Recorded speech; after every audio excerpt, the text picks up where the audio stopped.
Now, if you're a constant watcher of the channel, I don't feel like number 1 is going to be any big surprise to you. But hey, number 10 through 2 could be a fun discussion.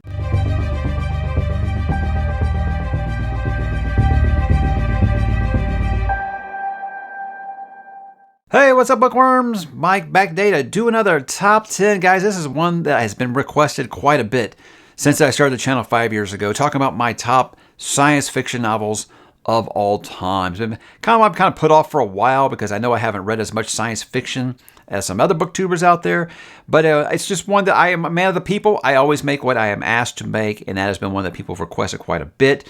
Gotta say up front, guys, this is not going to be any post-apocalyptic, no dystopian. I kind of want to keep it to spaceships and lasers. That's kind of what I'm going for, or maybe scientific advancements that we haven't achieved as a species yet. So that's kind of what I'm angling towards. Also, like I kind of alluded to there, I probably haven't read your favorite. Most videos like this will get a lot of, well, how could you not put this one on there? I made a video a while back about most popular science fiction that I still want to read. So again, I know I haven't read a lot of science fiction. That's why I'm doing novels and not series, because I definitely haven't read a series. But just know that those are on the radar. So I always get lots of comments like, how can you leave this off? And I'm like, if I haven't read it, I can't put it on a list like this. So I want to kind of set the expectations early. I haven't read as many science fiction books as a lot of other people. So with that said, guys, we'll go ahead and kick this off. We'll begin with a handful of honorable mentions. These are ones that I feel like they deserve attention, but they weren't quite good enough to get to that best of the best yet. Dark Matter by Blake Crouch is one that I really love. I love the idea of playing with infinite timelines. It's a great, great book. Excellent gateway book if you're looking to get into Blake Crouch. By the way, I feel like he's very Michael Crichton in that way that he can make complicated science sound very, very interesting to the layman. Nemesis Games by James S.A. Corey is book number 5 in The Expanse. I always will be kind of partial to that book in the series, even though I think there might be one that might be better. Maybe it's up for discussion, but for me, that was the one that took the series from really good to exceptional. So I'll always have a soft spot for it. A couple of classics here. The Martian Chronicles by Ray Bradbury. Obviously, Bradbury, one of the best to ever do it. And at the time where we thought that Mars was just super, super science fiction, here we are in 2023, and we still haven't really got there and put a person on the red planet yet. Flowers for Algernon. That one, look, I think it's very deserving to be up here, but I like to kind of let legacy take some time. I read it for the first time in 2023, and I want to make sure that I give it some time to marinate before I put it onto a list like this. War of the Worlds, H.G. Wells, or The Time Machine. Either one of those could go on there. Again, I really think that those are incredible, incredible stories. But for me, both of those reads about 100 pages a pop. That's kind of what held them back a little bit for me. And of course, guys, maybe the one that started it all, Mary Shelley's Frankenstein. Amazing, amazing book. Incredible character study that I feel like has kind of been diminished a little bit by Hollywood's adaptations of it over the years. But yeah, great, great story. But here are my actual top 10, guys. Now, I'm going to kind of talk about each one briefly and why I put them on there. Don't worry, I'm not going to spoil anything for you. Number 10, we're going to be kicking it off going back about a century and talking about a little Edgar Rice Burroughs, because this is The Princess of Mars. Barsoom number 1, and John Carter, to those who are unaware, if you've only maybe seen that movie, which is very, very good, very, very underrated, by the way. Princess of Mars, what I love about this is Edgar Rice Burroughs was able to you could just think about where the world was when he wrote that story. We hadn't even achieved first flight yet as a species, and this guy is writing about fleets and armadas of spacecraft and stuff. It's just incredibly, incredibly ahead of its time. And it has so many things, I feel like, in science fiction at the time, you weren't seeing a lot of. And that is a lot of stuff that was kind of thought maybe a little progressive at the time. And I think that he was able to write it in a way where it has aged beautifully. Because you can read John Carter for the first time today, and I feel like you can say, this doesn't feel 100 years old. You can read something like Lovecraft or maybe even Tolkien and feel like, yeah, this is when human speech was in a different kind of path than it is today. But you can read his stuff and not feel like it's nearly as old as it is, because he's just a brilliant, brilliant writer. I think Edgar Rice Burroughs, just an amazing, amazing author. And I don't feel like he gets the due that he deserves. But I do know that it's like, look, you think back to, many, many years before. It's like maybe your parents and grandparents or their grandparents' age. And John Carter, that was the influence for several things. Dune, Superman, James Cameron's Avatar. There are so many things that took inspiration from this. Star Wars, big, big influence from John Carter and Edgar Rice Burroughs. So that's definitely, look, there's some really, really great stories in the John Carter universe, but I'll always be partial to that first one. As you'll see with my next entrant, I do love beginnings, guys. And a modern fantasy, or a modern science fiction. I'm going to do that a lot. I keep wanting to say fantasy because it's just a habit on this channel.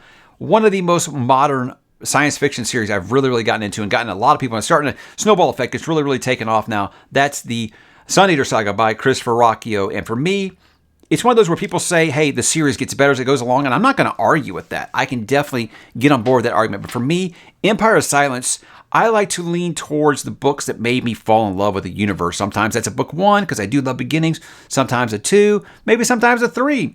But for me, if it's the book that really made me fall in love with that universe, it was Empire of Silence because I am a character-first guy. You've got great, interesting characters.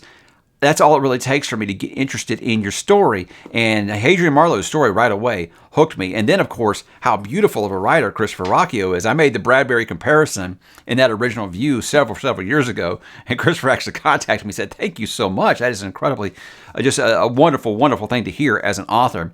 And with this, it's not hyperbole. The guy is just that amazing of a writer. I compared it to saying, hey, it was like Red Rising if it was written by Patrick Rothfuss. Because I feel like everyone complains about Patrick Rothfuss taking so long to write his next book in his series. And I'm like, I think that Christopher Ruocchio is just as good of a writer as Patrick Rothfuss. And he actually writes. He actually puts out new books. And this series, book number 6 is coming out here very soon.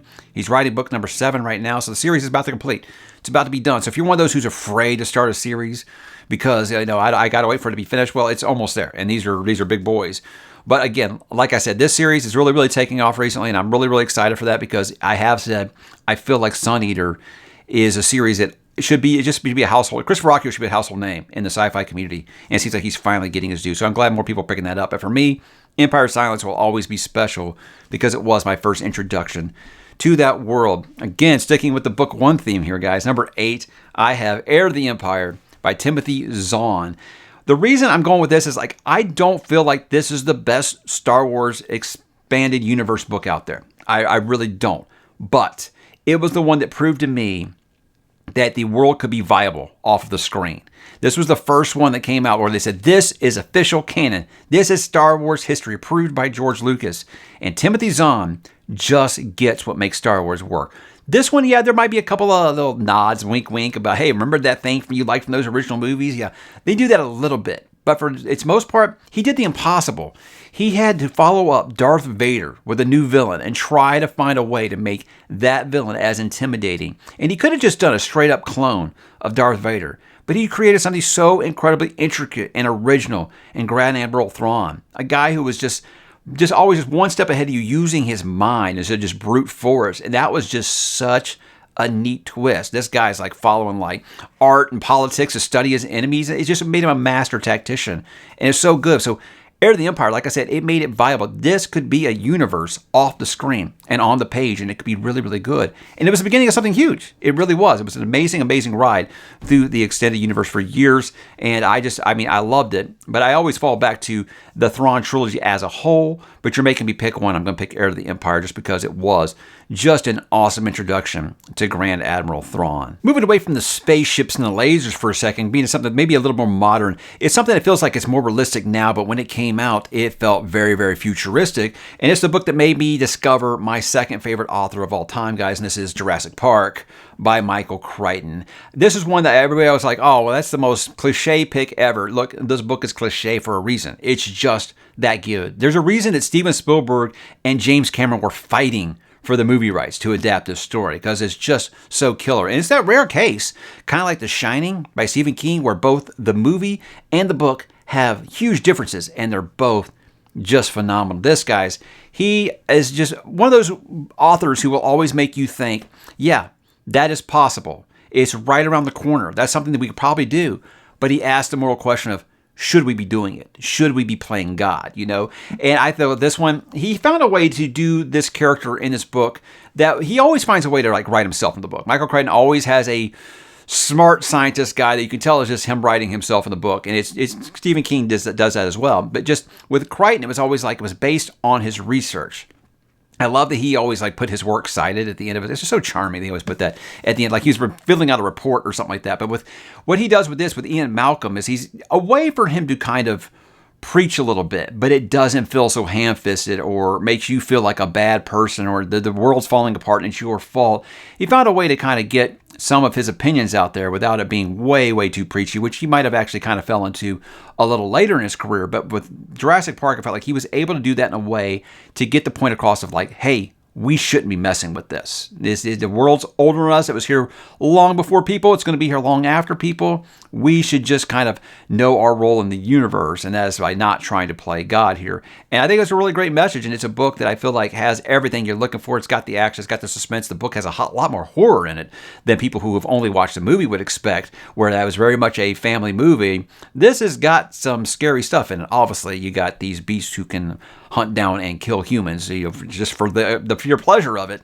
And they can do it very, very well. Perfect predators, right? And he gets so much of that in this. Just so much visceral entertainment in this. And I think the biggest gripe that people have is that, is it Lexi? Was that the girl's name? That she was very annoying. And I'm like, guys, I got kids. They're annoying. They don't care what's going on. They're always hungry. They're always annoying. Moving along to number 6 here.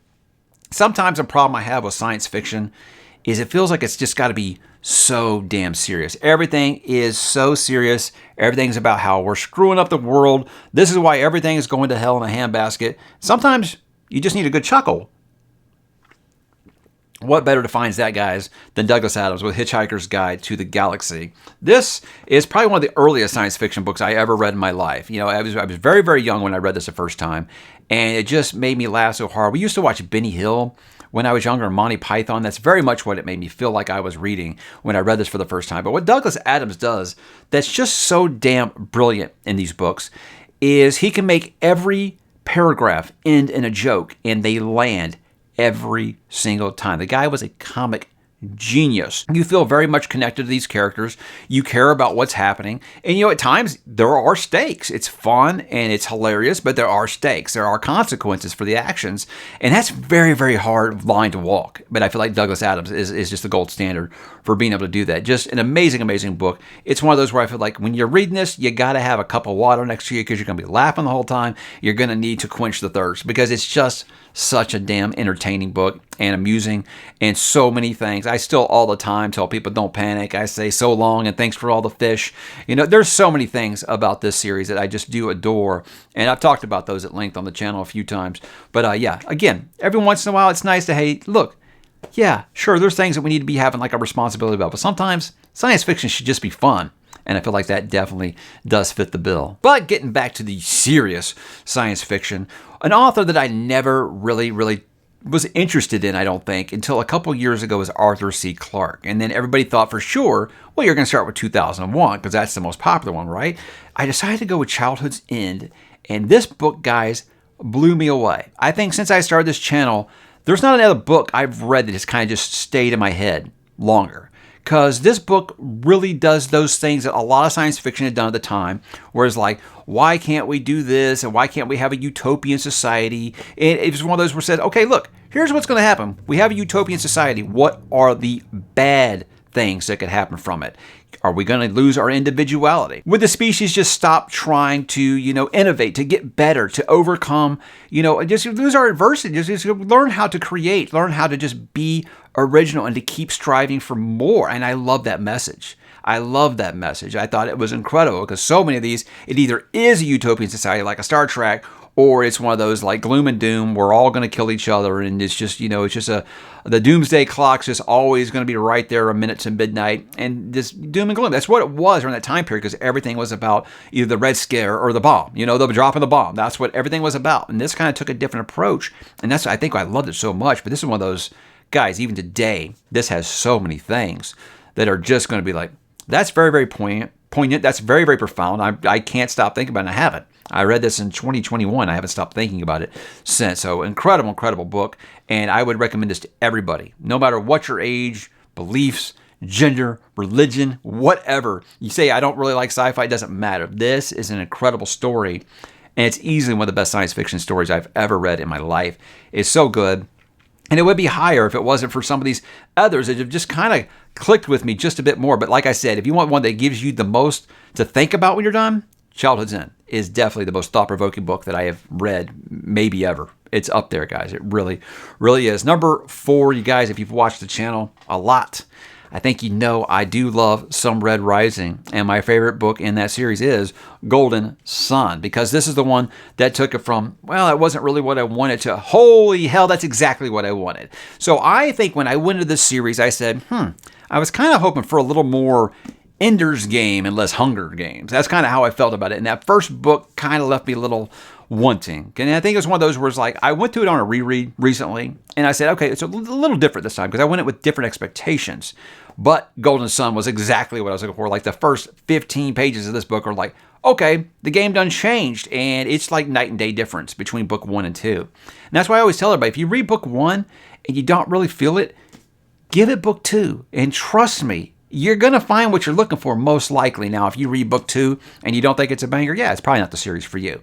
For me, it was just what I was looking for. It was my book of the year that I read it. I read through the whole series and then did that long wait for Lightbringer like everyone else. But yeah, guys, this book right here is everything I want in modern science fiction. It has incredible action scenes. It's very much more, guys, if you mix like a Dune and a Star Wars together, because it has all that stuff, that philosophical stuff, and that character work don't make you think like Frank Herbert's Dune, but then it has those fun, awesome, epic space battles and just crazy, crazy over-the-top action scenes that you might just be like, well, I don't know. I mean, this isn't The Expanse. You're not going to be giving them credit for like quantum physics or anything like that. So I feel like there's a good handshake between, actual like hard science and space opera here. But this is some of the best. Again, some of the characters and the dialogue.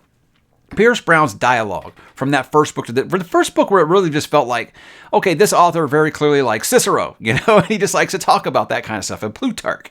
Where this is like, okay, now they're actually talking like you would say these people that are, high class society, they're upper elites, I guess you'd say. You say, okay, this is how they would talk to each other, and it works so much better in this book. But this has, to this day, one of the best endings I've ever read in a book, and it's just an incredible ride. It is just pure adrenaline. But he's one of those authors who's found this ability to make his books feel like nonstop action, but yet he doesn't miss on character development one bit, because his characters are so real, so damaged, and just how you would expect them to be in a universe that's just this bleak. So, incredible series. It's one of my favorite series going right now, and Golden Sun was what really took it from it's fine to this is amazing. So, yeah, Golden Sun would be a little higher, except the next 3 guys are just all-timers. A book that I had on my list for years. And the story is that I saw the book in my brother's room when I was a preteen, and I saw the cover art and was just like, that's incredible. And that was the whole reason that I wanted to read it, was just because of that. I've actually has that art hanging on my wall now. I'm talking about Hyperion by Dan Simmons. Guys, this is the Canterbury Tales, but told through the lens of super futuristic science fiction. And it's amazing. It has these different pilgrim stories. So you have like each story that kind of connects to the overarching story.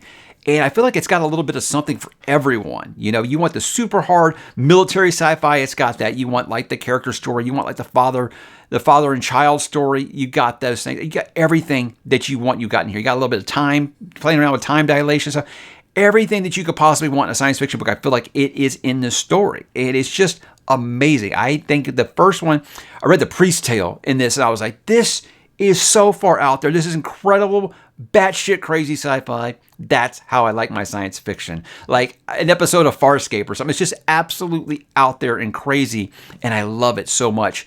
And you really care about all of these characters telling their story. You grow. First, you're like, okay, these are just, these strangers. I don't really know how I feel about this. And they tell their story, and you are just completely entranced the whole time. And guys, there's one point in this story, I won't lie, I was in tears reading it. It was so damn good. But yeah, this one was like, while I was reading it, you ever get that when you're reading a book and you're like, this is one of the best, whatever genre books I've ever read in my life?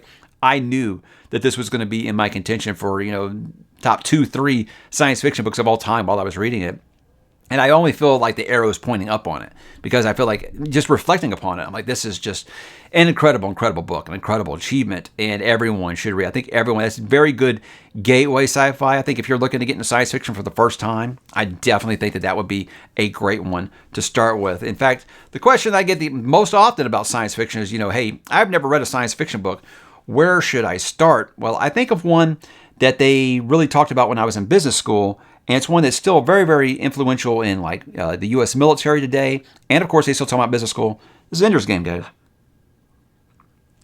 There's no other book I think out there that really can exemplify teamwork, working with a team, and how to basically do your homework, and learn more about your enemy, because you can learn so much about your enemy, like a Grand Admiral Thrawn does. Learn so much about the enemy by studying their culture, studying what they're about, getting to know them inside and out. But with this one, it has a lot of things that you would think that I don't like. I don't like Mary Sue, Gary Stu kind of things. I don't like all these things about the not the hero worship, but more of the wish fulfillment, I think, is, you got the character who's always just the best at everything, and it feels like the author just being like, oh, yeah, this is the best thing ever. What he does in this book that I think is amazing is he basically predicted internet trolls.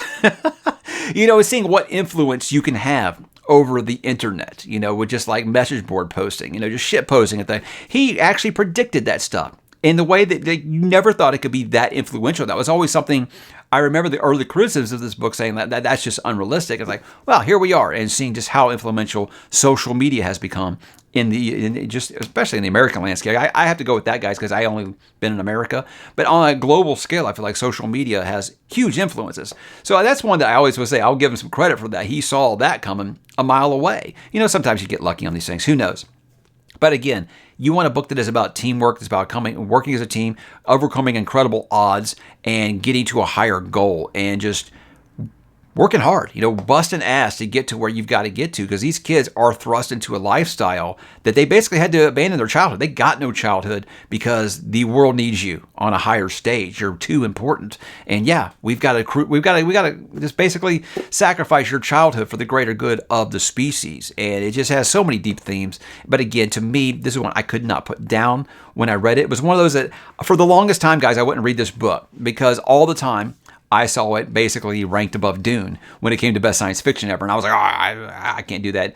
I got older and realized that's stupid. What's better than one good thing? Two good things, guys. And this book was every bit as good as it was advertised to me. And I just love it. I love it so much. I've never read any further in the series because I don't want to, tarnish its legacy, because I've heard that the sequel books, kind of a mixed bag. But, again, I just kind of spoiled what number one was. But like I said, guys, if you watched this channel ever before, number one is Dune.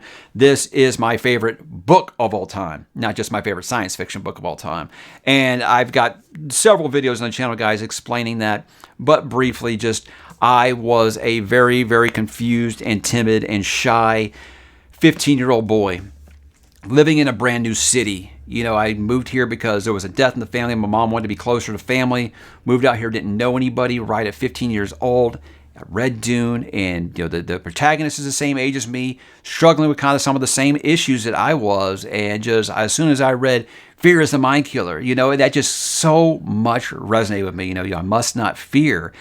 That was something that just really clicked for me. But what this is, Frank Herbert has such a majestic way of shaping my worldview personally. Is he taught me very many things about hero worship and messiah figures and politicians and not following anything blindly. It opened my third eye, I guess you would say. And I know that sounds kind of pretentious to some people, and sure, it might be, but it really made me, at an influential age, take a step back and look at some things and being like, okay, there's a point in your life where you have to become your own person. You grow up off of what your parents teach you. And there's a certain point where, well, do I just fucking fall in line with what my parents always told me? Or do I develop some individuality? And do I come up and start making some of my own decisions? And that book is not hyperbole. That book right there is what made all that happen for me. It completely shaped my worldview 30 years ago. And it's things that I still practice today. So that's how important that book was to me. It was very, very influential. I have read it 13 times. And I learn something new every single time I read it. So it's just that good of a book, guys. But it's one of those that I always say, it's not going to be for everybody. It has to hit you at the right time in your life. For me, it was perfect timing. I was at that age where it just all clicked for me. And I'm just so happy that the Denis V movies are doing so well, that it's getting so many more people interested in reading it. And there are a lot of people who still read it. Like, I don't get the hype. I understand that. And that's why I said it's not one that I can recommend to everyone, because I always say that I expect more people to dislike Dune, modernize reading it, than to like it. Whereas now I feel like it's finding a new life because of the success of the movies, and I'm just so happy for that. I'm so grateful. And I mean, I still get everybody all the time being like, "Oh, Mike, I tried reading Dune. Sorry, it just didn't do it for me." You don't have to apologize to me. I've been having people for 30 years tell me they don't understand why I love this book so much. But again, I hope you guys do understand why it is so special to me. And that is why, guys, it is my favorite science fiction book, as well as my favorite book of all time. And I feel like I said, if you've watched this channel at all, you know that by now. But guys, that is my top 10 science fiction books of all time. I feel like it's a good mix, some classics, some modern, a little bit of pew pew lasers, and maybe just some forward thinking of things that might be just around the corner. But I would be interested, guys, in hearing, what are your favorite science fiction books of all time? I'd much rather hear that, guys, than hear why mine suck or why did I leave this off. Again, if I haven't read it, guys, that's why I can't put it on my top 10 list. But, I am trying to read more science fiction. I do have several big ones on the schedule already this year, and I hope to get to more of those and maybe adjust this list in a couple years. Who knows? That is always on the table. So drop in the comments, guys, and let me know what you're thinking, and I will talk to you there.